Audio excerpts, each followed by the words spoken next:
Hey everyone, how are you guys doing? If you're new here, my name is Dani Christine. I am a childcare business owner, consultant, and a digital content creator on childcaresites.com, where you can find resources for childcare professionals such as yourself, whether you are a teacher in a preschool, whether you are thinking about starting up your own childcare business, or if you have one and are looking for ways to expand or better improve your business practices. On childcaresites.com, you can find low cost or even free tools and content to help you with those things. Some of that stuff includes podcasts where I casually talk about my daily work life with operating two childcare centers from a completely different state, co-hosted by my friend and program operations manager, Gigi. You could also find free webinars, some low-cost workshops, and courses, video courses, to help you with your ECE business goals. So please visit childcaresites.com for more information. Enter your email to subscribe and get on my notification list for any future events or anything that I might want to share with you guys. For the past few months, I have been hosting webinars on Wednesdays, so I'm calling them Webinar Wednesdays. How original. And next week, Wednesday, we have a webinar coming up. You can go to childcaresites.com/webinars to sign up for free. So last month, I asked you guys on my Instagram, which you should also follow at Dani Christine Consulting, I asked you guys to help me figure out what certain topics of my YouTube videos should be, because sometimes I run out of ideas and I want to make sure that I am putting out quality content that you guys could benefit from, learn from, and if I can't think of something on my own, I love the idea of getting suggestions from you. So that's what I did last month, and I already addressed some of the questions and topic suggestions in previous videos over the past couple of weeks. In today's video, I want to go over this one. So let's talk about the hiring process. Now, I have been an employer and hired employees since 2014. So we're coming on 6.5 years of having to hire people. And I've done it in many different ways. And there is no one right way, but I will go over what I believe is the best procedure for doing so right now, after all the experiences that I've had throughout the years. And what is best for me might change next month or next year or tomorrow if we need somebody. It really just depends on your needs and whatever you feel is best. But if you're unsure of where to start or how to get the hiring process going, hopefully this video helps you out. In a previous video, I mentioned the process that was it a video? I think it was a podcast episode where Gigi and I had discussed the steps that we took to hire a director for our second location, and that was the most extensive process that I implemented for hiring any person in any position. And I'll go through that with you, but to be transparent, that's not usually what we do on a day-to-day basis when we need to hire new teachers. What we did when we were looking for a director for our second location was had several steps of an interview process. The first step was to get candidates to apply within our company on Indeed. So as a company, we have an Indeed account, and creating an Indeed account as a company is free. There are different things that you can pay for extra perks and advantages, like paying however much money you'd like to pay to sponsor a job to kind of get more clicks on that job posting and possibly open you up to more potential candidates. I don't do that often. I have done that in the past, but only if like it's been several weeks and we're not finding many people applying. I'll then take the extra step to pay a couple dollars to sponsor a post. But usually we just post a job on Indeed. We have our job postings on Indeed running at all times, even if we're not necessarily actively looking for teachers, let's say. I guess I should make that clear. We have them running for assistant teacher and teacher positions very frequently. In the event that we do have a teacher leave unexpectedly or we have to let someone go, we know that we have recent resumes in our Indeed account. So when we were hiring a director, I posted the job on Indeed and we had several people apply. I gave it about a week or two, and then we started reviewing the resumes through Indeed. After that, we took a step to invite them for a virtual interview. Now, I've mentioned before that we never used to do virtual interviews, but because of COVID and not wanting just random strangers to enter our program for non-emergency reasons, we really at this time are not really allowing just anybody to come into the building. So we've moved our interviewing process to Zoom interviews. And even when COVID is no longer a public health emergency, we will most likely continue doing interviews on Zoom because it is a time saver. Sometimes interview candidates do not even show up to the interview. So when that happens over Zoom, it doesn't really feel like a waste of time, especially because it's usually myself and other administrators that have other things to talk about that we fill up that time with anyway. So doing Zoom interviews was the second step in this hiring process. Now, these Zoom interviews were recorded. We knew that we were going to be reviewing multiple candidates, and if you are doing a lot of interviews, it's easy to forget like faces and what certain people said. So it is important that you take notes during interviews, but the fact that it's virtual, we were able to record it, and that is something that we did so that whenever we were considering who we prefer over who, we could look back at the recording and be like, oh yes, this person said this, or I really liked this person's answer to that. And after the Zoom interviews, when we narrowed it down even more, we invited those candidates to come in for an in-person interview. When I invited them for the in-person interview, I asked them to watch a video. So in the email invitation that I sent them that said that they were going to move on to the next step, I asked them to watch a video of a classroom in a circle time experience and to make an observation, to like create an observation report. I didn't really tell them to look for anything in particular. It wasn't like I was asking them to, and honestly, it doesn't even matter what you ask them to do. My point in giving them something to watch and write up is because I wanted to see how they write. I wanted a writing sample to see if they were able to properly use proper grammar and had good spelling. I wanted to make sure that this person who would be the leader of one of my centers is able to appropriately and professionally communicate, because that is something that they would be doing all day with parents and employees and myself. So I just wanted a writing sample, and I was also very curious as to what they would say about how they observed that circle time experience, what they would say about how the teacher performed.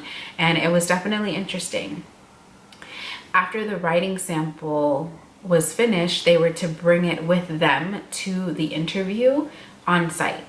And during the on-site interview, we asked them to give a mock tour of the program, which was interesting. So they stepped into our business, we told them a little bit about it, and then we had them flip the script and tell us about the program as they walked through the different classrooms.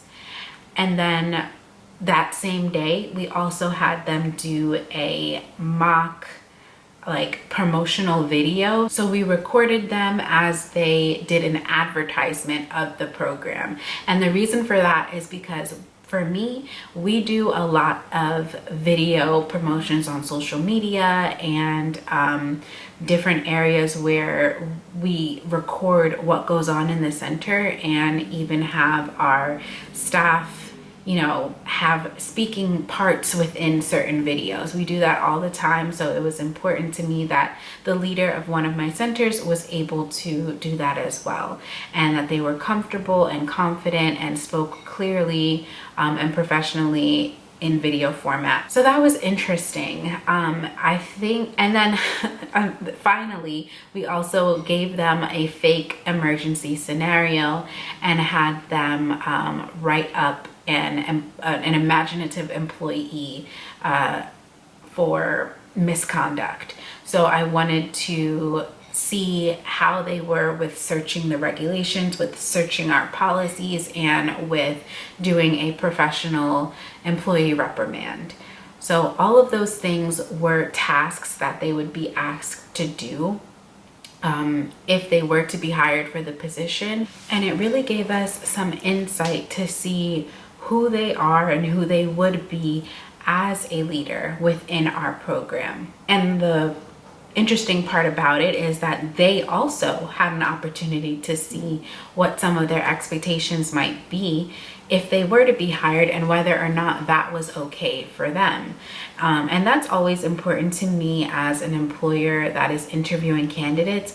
I do want the potential employees to be aware of what their expectations would be if they were to be hired, even if they're not like normal day-to-day expectations. Like, I'm not going to ask my directors to send me promotional videos every single day, but whenever we do ask, once in a while, we don't want it to be a surprise or something that they thought they would never have to do, and then it becomes a problem or results in employee dissatisfaction. So whenever we can be transparent about certain expectations, that is what I would prefer to do up front. So that's what we did for that interview process. It was a lot of steps. Like I said, we don't normally do all of those things. But if you're interested in doing something similar, if you're hiring an administrator, or if you want to tweak those types of scenarios and tasks that I asked my interview candidates for the director position to do and make it suitable for a teacher or an assistant teacher or an assistant provider, you can get creative and do things like that and within your own program. What we have done in the past, I spoke about in a different video as well. We had a parent interview panel. We called it the PIP, and we invited different family members, parents that had children enrolled in our program to participate in the interview process. This was prior to COVID. This was even like way before COVID was even a concern. I think we did it in 2018 for a few months, and it died down because we eventually didn't have any more space in the program to invite families, and we needed to hire quickly. It for whatever reason, it didn't continue, but we are considering starting it up again now that we're doing virtual interviews. So what we did with our parent interview panel was we had selected family members that were interested in participating in the interview process, and we incentivized it for them by saying, you know, these are the people that might be taking care of your kids. So of course, families were interested. We had about 5 parents sign up for it. They didn't have to participate in every single one if they weren't available. What we did was we, you know, let the parents know when the interviews would be, and they would tell us however many, whether it was only 1 or 2 that could join in, they did. So we interviewed the prospective employee first alone as administrators, myself and I think I was the director at the time. So myself and my assistant director interviewed them alone first. And then if we liked them and wanted to continue, we would bring them back for a second interview with the parent interview panel. And the parents had their own questions, and it was so interesting to see what parents were concerned about. And of course, I let the parents know in advance what questions were legal and what questions they needed to avoid so that there was no sort of misunderstanding or miscommunication about what was appropriate and what wasn't. There are certain things that you cannot ask in an interview, and I made that very clear to the parents before putting them in that position. And I also informed the employee candidates that they would be being interviewed by parents. And if they passed that parent interview panel portion of the interview process, then we invited them back a third time for a demonstration lesson where they could show how their skills would be interacting with children. So that's how we did interviews for a certain portion of our time. And I actually really enjoyed that. I will say that many times there are situations where we need to make a hire quickly, and it's really not best to do that, but oftentimes that's what you have to do. So we unfortunately didn't have the time to do that with every single employee that we hired, and we've switched up the way that we do our interviews often, but I would lean more towards these 2 methods that I just explained to you guys. If you're trying to do the right thing and hire slowly and take your time, we definitely would love to move back towards doing interviews in those ways now that we're not so pressed for employees immediately. But doing stuff like that rather than just doing one interview and saying yes or no within a couple of days really helps you to slow down and make sure that you're making the right decision about who you're bringing on board your team. If you're in a position where you're just opening your program or you're about to open and you need to make multiple hires at a time, maybe you can implement the parent interview panel and some of your administrators to do rounds of interviews on the same day at like a hiring event. Maybe you can hold your own job fair on site at your center when you're closed, or on a weekend day or something like that, so that you can have different rooms set up for multiple people to do interviews as needed, so that you can get through the interviewing process quickly. There are so many different options out there. There's other methods that we've used as well that I don't want to take up too much of your time or bore you in this video. I really hope this video helped you guys out if you are considering how you should be structuring your hiring process. If you're interested in learning the other ways that we have gone about our hiring process, or if you need help figuring out your own, you can definitely book a private video consultation with me where you can pick my brain for 45 minutes. You can go to childcaresites.com/DaniChristine to do that. and I'll leave that linked in the description below for you to make it nice and easy for you to book a consult at your convenience. I really hope you guys enjoyed this video and that you learned something from this, and leave a like if you did, share it with your friends, hit that subscribe button if you're not subscribed already. I'm not sure what you're doing. After you subscribe here, head on over to childcaresites.com and subscribe over there. I host free webinars every Wednesday, so be sure to sign up for next week's webinar. And yeah, that's pretty much it. Let me know your hiring processes in the comments below. Thank you guys so much for watching, and I'll see you in the next one. Bye-bye.